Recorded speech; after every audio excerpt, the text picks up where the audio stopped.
Good morning, or as they say in Kenya, habari ya asubuhi. I'm going to give you a tour of the One Life property so you have a good sense of where things are at with our construction right now. Right now we're looking at the entrance road. This is where we come in at, and over the crest of this hill is Kabarak University. And over this direction is the quarter-acre that One Life owns. Right now the only buildings on it are the cow stable as well as the cooking shed. We're also using the property as a big community or a big garden here for all the people that live here on the site. And we'll go in the entrance here this direction. Out over in the distance that way is looking towards Nakuru. So right here is the entrance to the 1 acre parcel that One Life owns, our driveway. And here we have all of our construction materials are all piled up, ready for use. Of course, lots of block is used every day. Over here we have Isaiah, who is the contractor, the general contractor in charge of the whole construction site, works closely with Andrew. And right now a lot of the work is being done on the exterior of the buildings. You can see the platforms that they've constructed. Right now they are doing the outside work. You can see, looking at the side of this one, this is what the finished outside looks with all of the clean design, and this is what it looks like rough right above.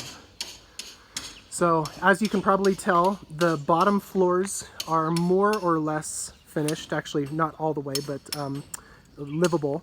And then we've been constructing as we go up to the upper stories. I'm going to show you 2 representative rooms. The first one, this was where our boys were for our gap term in this as a dormitory, and this is a mostly finished room. Let me take my shoes off real quick. So in here we had our bunk beds that we had purchased in Nairobi. And so we had students here. This is what the kitchens are looking like. Right now, this is just a primer on. We haven't yet done any full, complete paint jobs in these buildings. But you can see the kitchen. This is the place for the stove, sink, and that refrigerator actually does not work at the moment. And then going into the back room, we've got bunk beds that are very squished together.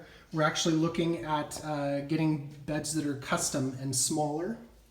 And then on the other side, we have a bigger room with another set of bunk beds. This corner apartment was used as a rental just a few months ago, back in December and November.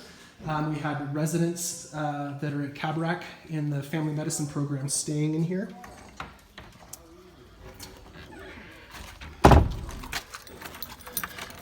One place that you'll want to talk with Andrew is related to these here. I'm not sure of the status of this, but Andrew, after having built out the bottom floors here, wanted to extend the rooms to add another bedroom. And so we started putting block out on this, but then the work was stopped and attention was put otherwhere. And I'm not sure if he wants to continue with that or bring it and knock it down. So if you look at the diagram that Alicia had sent, this would be building A here. This we call the girls' dorm because the girls sleep on this side. The building in the center is building B, and the building here on the right is building C. So let's go look at building A. And we'll go, this is what a center room looks like. The way that they were designed, the corner rooms are more like 2-bedroom apartments, 2 or 3 bedroom, and the center units are more dormitory style, where you've got 4 bedrooms and 2 bathrooms designed to be shared. Actually, sorry, it's 5 bedrooms So you've got a center bedroom here. And this has your bunk beds. You've got a shared bathroom here. Another bedroom. Another bedroom. And the same thing is mirrored on the other side, where you have another shared bathroom and 2 more bedrooms. So this is where the girls stayed during the gap year. We had more girls than guys, and so they got the bigger of the rooms. Right now, at the moment, we had stopped construction on building C with the idea that we could put solar panels up on the top. I can walk up there and show you what that looks like currently. It's being used as a place to store scrap lumber that gets repurposed right now. But over here, we have the shipping container and electrical panel and solar panels and our well. So these right now are manually adjusted throughout the day. Zach or one of the other boys goes and turns the cranks to follow the sun. Over here we have our generator. I don't know what the status is, but I think at some point soon we need to get this housed in a shed. You can see they laid the foundation for it before putting it here. But in order to take care of it, I think we need to make it a priority to get this in its own building and housed properly. But for right now, it's doing well as it is. So up here, you can see, actually we'll look at it from the top of the other building. So in here, this is the B building. This is our primary learning center right now. So you have your double door entrance. And in here you have like public restrooms here. And this way you have the kitchen. There's actually another restroom and a washing sink here.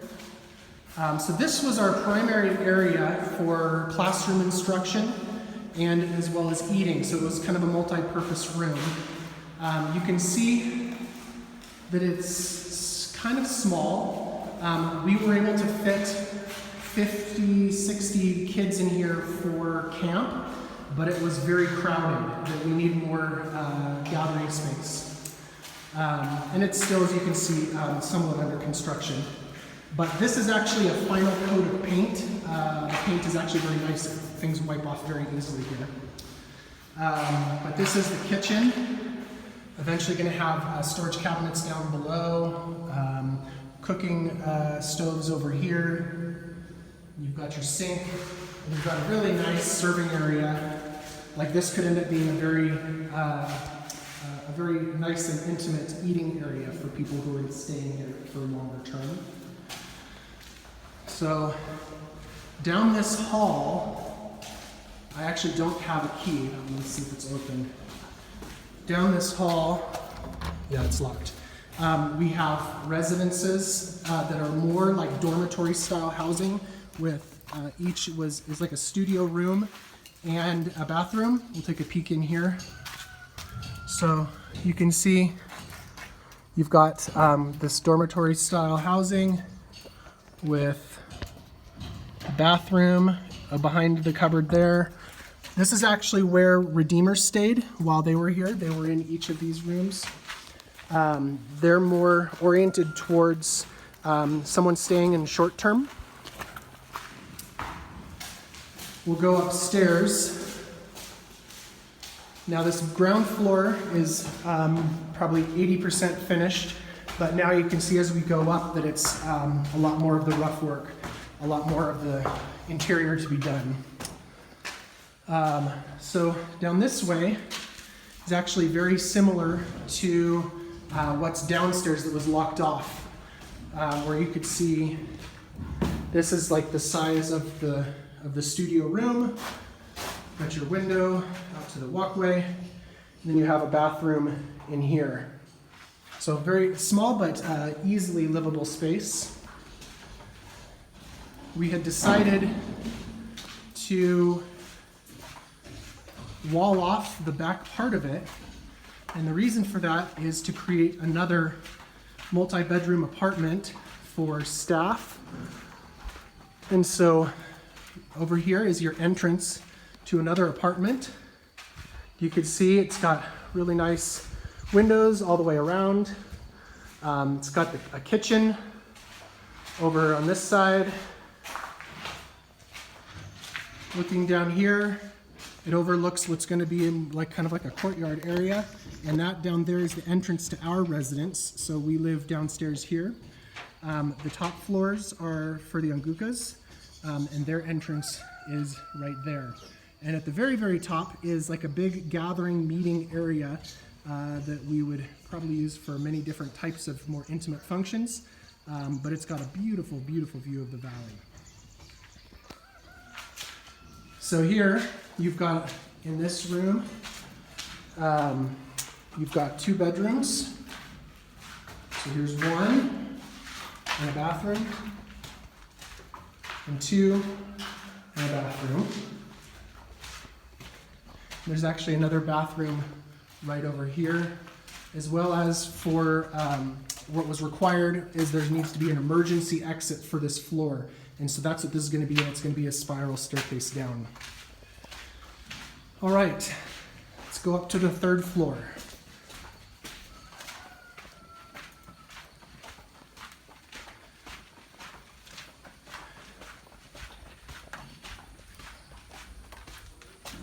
So as we go up, the building itself was designed to be 4 stories when it was planned out.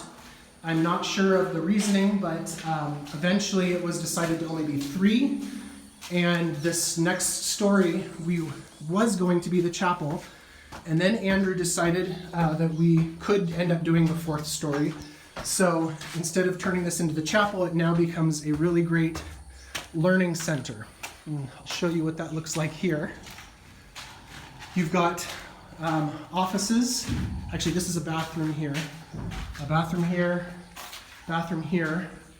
And you've got offices on each side that are now storing sand. The offices here. Then you actually have another kitchen area. So it could be used for having functions. So you could serve like a continental breakfast and have people gathered here. But this is what we could end up seeing as like a library/technology resource center. Even turning it into a classroom in some ways. It is kind of hard though when you have the pillars all the way through that it's not quite as conducive to a big classroom space. But imagine bookshelves, imagine tables with many different computers. You can see how many outlets that were put in all along the wall. So we've got plenty of the infrastructure ready and available here. On the other side of this wall is another 2-bedroom apartment, just like the floor down below it, that could be for future staff. And now we'll go up to the final story.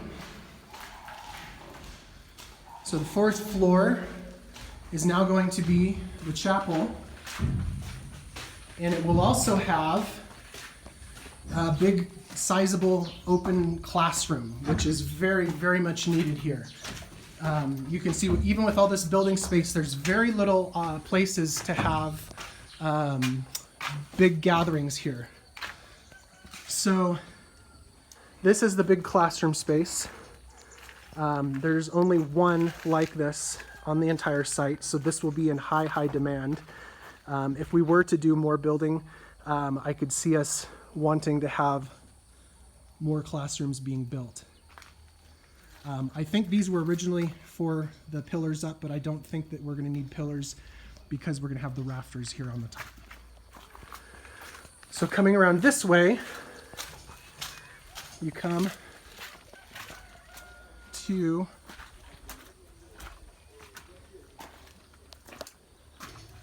this is going to be the chapel.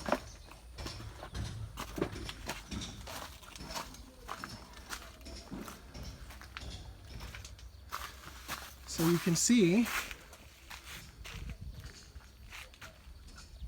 you've got sizable windows, and it's going to open up there in the far end, and it's just got this outstanding view of the area here.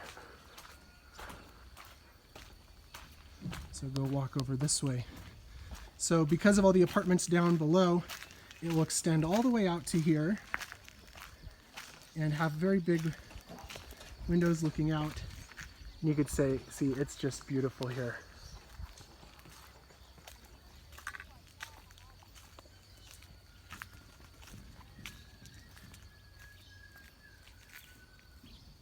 So looking back out the other side, here's the residence tower. I don't know what you'd call it. Here's building A. And then building B, we'll walk over and see. You can see there wasn't any other construction being done on it. And if we are able to put more solar panels, that each of those things of rebar sticking up, we could end up turning them into pillars, because those are the supporting beams for the whole structure. And on each one of those pillars, we could mount more solar panels. And this gets sun throughout the day. So it could be a fantastic place for more solar energy. So that is the site. I hope this helps in making your decisions moving forward. Feel free to let us know if you have any other questions.